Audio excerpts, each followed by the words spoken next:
Baik, 100 hari mendatang diletakkan sebagai KPI untuk dicapai para kabinet, menteri-menteri kabinet Jemaah Menteri yang disasarkan oleh Perdana Menteri Datuk Seri Ismail Sabri Yaakob untuk melihat kepada portfolio-portfolio penting khususnya bagaimanakah untuk membawa Malaysia dan rakyat Malaysia keluar daripada krisis yang kita hadapi pada ketika ini. Krisis berganda kalau kita sifatkan, kesihatan awam, ekonomi, pendidikan dan sebagainya. Bagaimana untuk kita melihat sektor demi sektor? Rakan tugas saya sebentar tadi Lokman Haris sudah membincangkan sektor pelancongan dan sebagainya. Kali ini saya nak membawa kepada sektor yang cukup penting, iaitu sektor pendidikan, kerana kita melihat bahawa ramai yang menyifatkan kita sudah pun berdepan dengan lost generation, generasi yang hilang disebabkan oleh bagaimana kita menutup sekolah, membuka dan menutup pada akhirnya dengan jumlah keseluruhan melebihi 250 hari kita menutup sekolah disebabkan oleh pandemik COVID-19.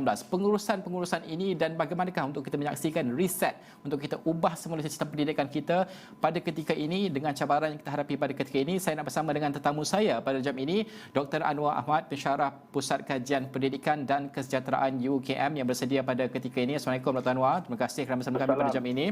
Okey, kalau kita melihat, saya membaca penulisan yang ditulis oleh doktor sebentar tadi di Facebook sendiri, yang ini berkaitan dengan kesan tidak langsung akibat pandemik COVID-19 kepada kanak-kanak pelajar kita sendiri. Selama ini kita melihat kepada aspek keciciran pelajar tersebut. Kerana apabila kita melaksanakan PDPR, ramai sekali golongan-golongan anak-anak muda ini, anak-anak kita yang mungkin dalam golongan keluarga miskin tegar, B40 dan sebagainya, tidak ada peranti. Mereka ini keciciran dan sebagainya. Tetapi ada permasalahan tidak langsung lain yang dihadapi oleh mereka yang harus diberikan tumpuan segera oleh Kementerian Pendidikan sendiri. Kalau boleh dikongsikan, Tuan Anwar.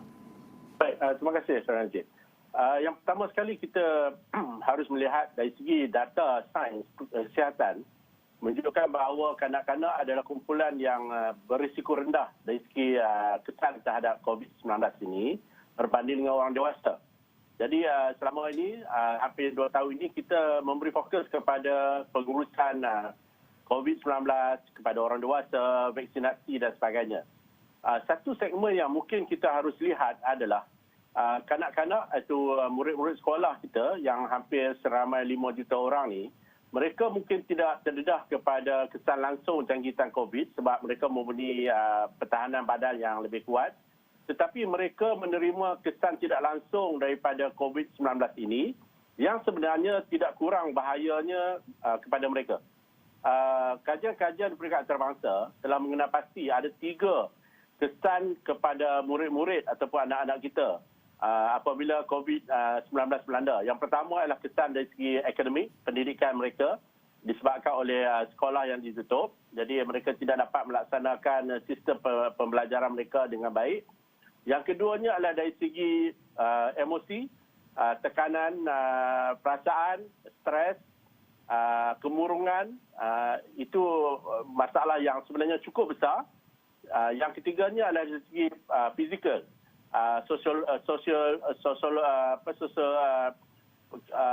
Gerak sosial mereka, aktiviti sosial mereka, tumbesaran mereka, kesihatan fizikal mereka. Jadi 3 perkara ini boleh melihat secara sambil lewa. Dia mesti diambil serius sebagaimana kita melihat isu kesihatan, vaksinasi dan juga yang lain sebelum ini. Sebab misalnya saya ambil contoh, kalau kita lihat laporan UNICEF dan juga laporan daripada PDRM sendiri telah menunjukkan bahawa kadar bunuh diri di kalangan remaja meningkat 2 kali ganda berbanding dengan sebelum pandemik. Dan puncanya adalah disebabkan oleh mereka berhadapan dengan tekanan emosi, kemurungan dan mereka didapati tidak berada dalam keadaan yang sejahtera. Perasaan mereka, kejiwaan mereka nampaknya tidak diberi perhatian yang besar sebelum ini. Jadi sekarang kita sudah melihat kesan-kesan ini dan kita harus melihat secara serius dan melakukan perancangan-perancangan yang lebih besar untuk mengawal dan juga menguruskan 3 perkara ini, iaitu pemakanan yang sihat, emosi yang stabil dan juga akademik yang boleh kembali seperti biasa. Okey. Itu penting yang kita melihat ketiga-tiga perkara ini kerana ia saling berhubung kait, kerana pada akhirnya produktiviti pelajar itu berkait dengan soal nutrisi ini dan soal bagaimana kita mengajar mereka dan juga membimbing mereka. Doktor, kalau kita melihat kepada untuk kita menyelesaikan suatu permasalahan, secara logiknya pertama sekali kita perlu faham betul-betul permasalahan apa yang kita hadapi. Dalam sektor pendidikan ini bukan mudah kerana pemegang taruhnya begitu ramai sekali, besar. Ibu bapa, pelajar saja sudah ramai dan juga mungkin kita melihat kepada PIBG dan juga pihak-pihak berkepentingan lain yang perlu kita engage, perlu pihak kementerian engage dan sebagainya supaya kita faham apa permasalahan sebenar dan juga apa masalah struktur sebenar yang dihadapi dan bagaimana untuk menyelesaikan perkara-perkara ini. Bagaimana pada pandangan doktor sendiri untuk kita melihat adakah perlu engagement ini dilakukan terlebih dahulu untuk tempoh tertentu supaya kita faham permasalahan sebenar, kemudian hadirlah dengan solusi berdasarkan dengan input-input yang kita dapat daripada pakar, daripada pihak-pihak yang terlibat hands-on di peringkat industri dan sebagainya. Baik. Kita memerlukan strategi yang lebih komprehensif. Bermaksud kita kena bersasar, targeted. Kita kena tahu kumpulan manakah di kalangan anak-anak kita ataupun murid-murid kita yang berada dalam keadaan berisiko tinggi. Di mana mereka tinggal?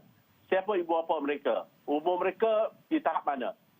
Jika kita mempunyai data yang besar, yang jelas tentang kumpulan pelajar-pelajar ataupun murid-murid yang berisiko tinggi ini, jadi adalah lebih mudah untuk kita membantu mereka sebab tidak semua pelajar berhadapan dengan isu-isu yang saya sebutkan tadi.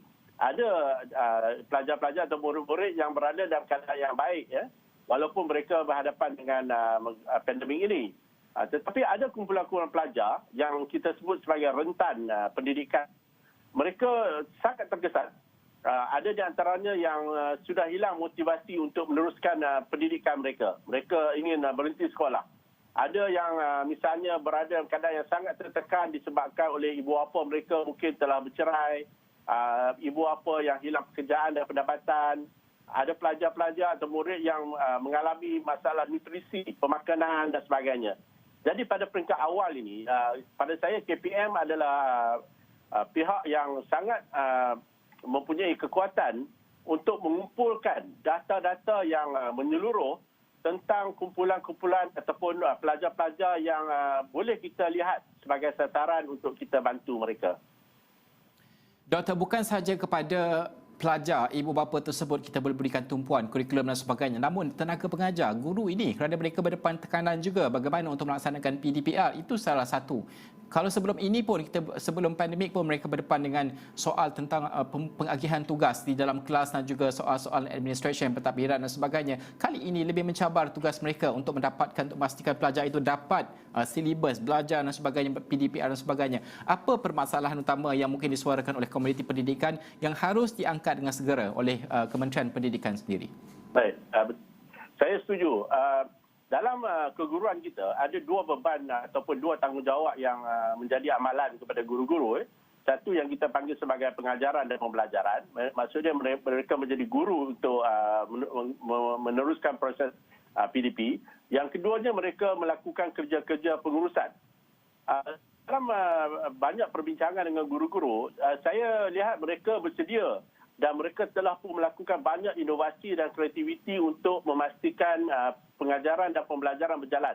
Walaupun dengan cara yang sukar, mereka mahu lakukan dan mereka berminat dan bersedia untuk melakukan.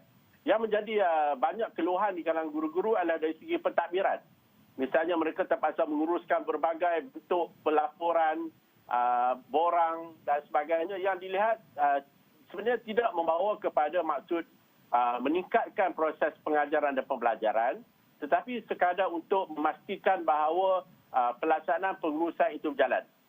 Saya fikir dalam keadaan kita berhadapan dengan pandemik ini, walaupun kita tahu bahawa semua urusan pentadbiran, pendidikan itu penting, tetapi kita seboleh mungkin cuba untuk meringankan hal-hal yang tidak bersangkutan dengan PDP supaya guru boleh memberi fokus mereka kepada pengajaran dan pembelajaran.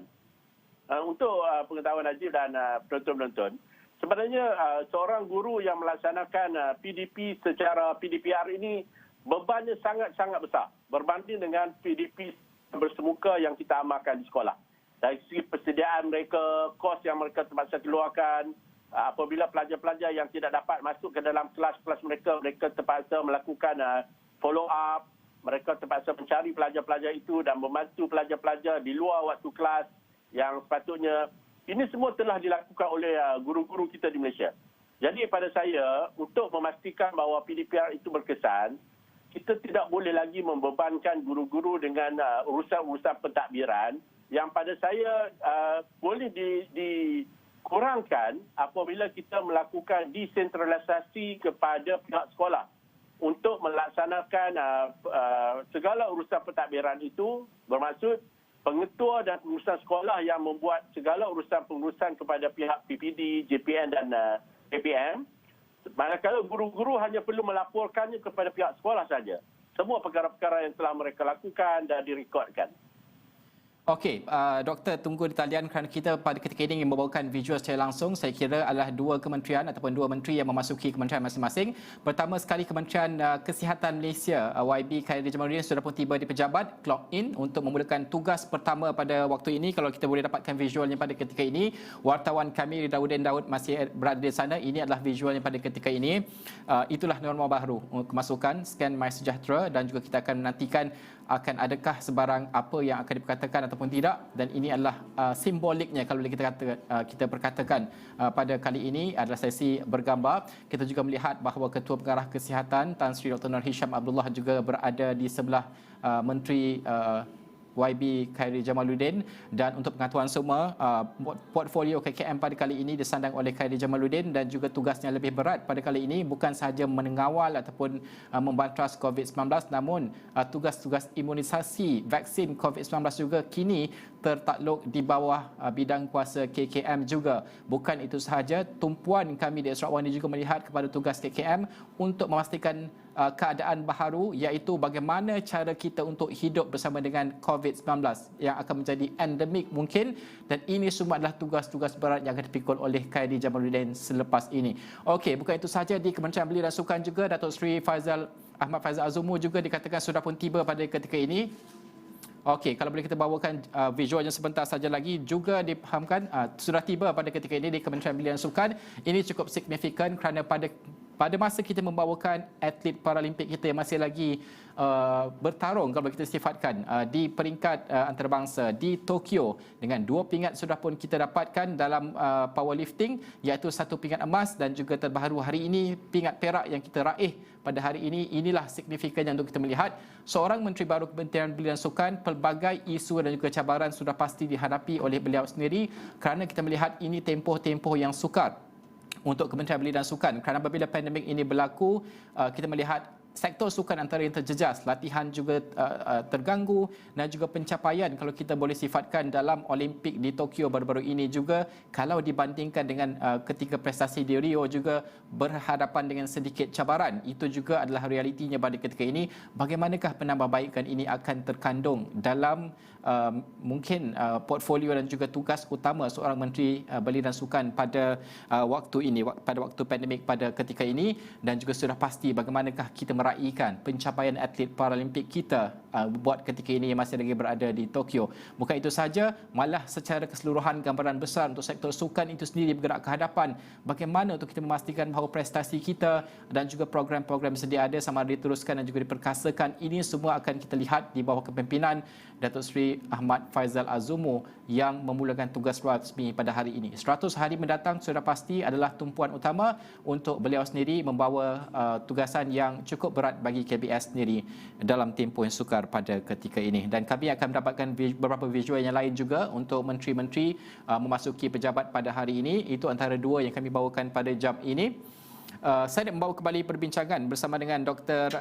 Anwar pada ketika ini soal pendidikan. Kalau kita melihat, Doktor, untuk melakukan engagement bersama dengan pemegang taruh dalam sistem ataupun komuniti pendidikan ini, guru-guru, ibu bapa, pelajar dan sebagainya, pakar juga, bukan saja pakar tempatan, peringkat antarabangsa, UNICEF dan sebagainya, kita perlu melihat kepada mungkin penubuhan satu majlis ataupun jawatan kuasa khas yang mudah untuk kita berkongsi, dan bagaimana semua idea ini dan juga perkongsian ini harus diangkat di peringkat kementerian, dijadikan dasar dan sebagainya. Pewujudan majlis ataupun jawatan kuasa seperti ini, betapa perlunya kita kepada pewujudan seperti ini, Doktor? Ya, betul. Saya setuju, Haji.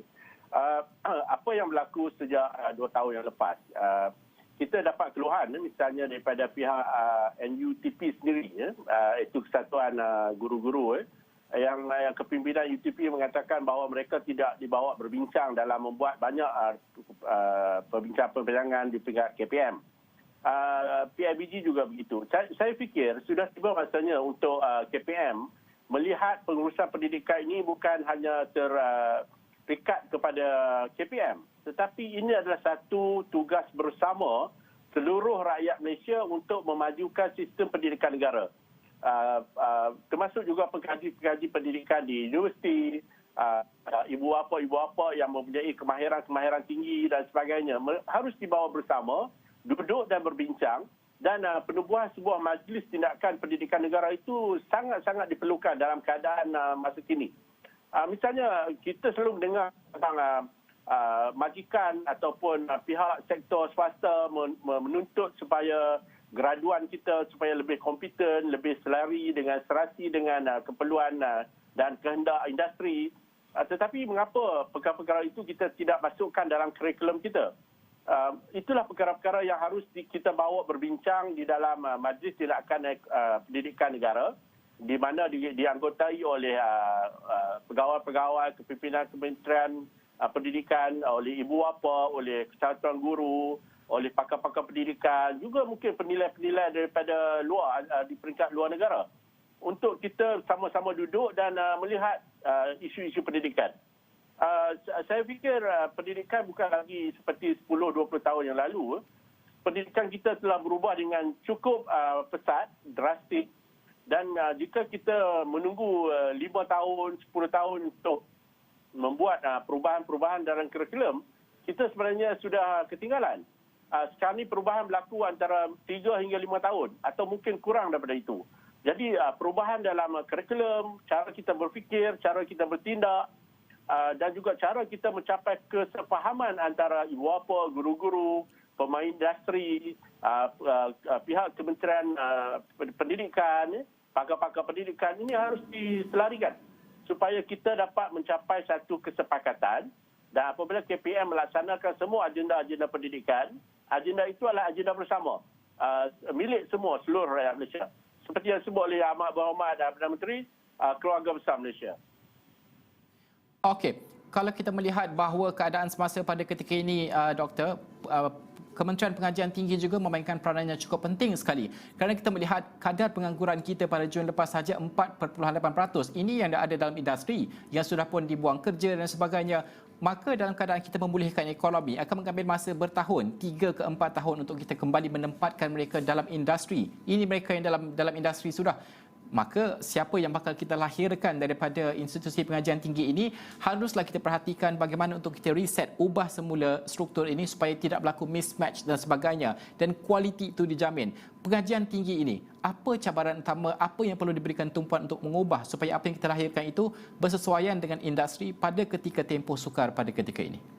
Baik, pada saya, kalau kita melihat kepada faktor-faktor ataupun penyebab-penyebab utama kepada isu pengangguran graduan ni, kalau 10 tahun lepas kita bercakap soal penguasaan bahasa Inggeris, soal kompetensi, komunikasi, soal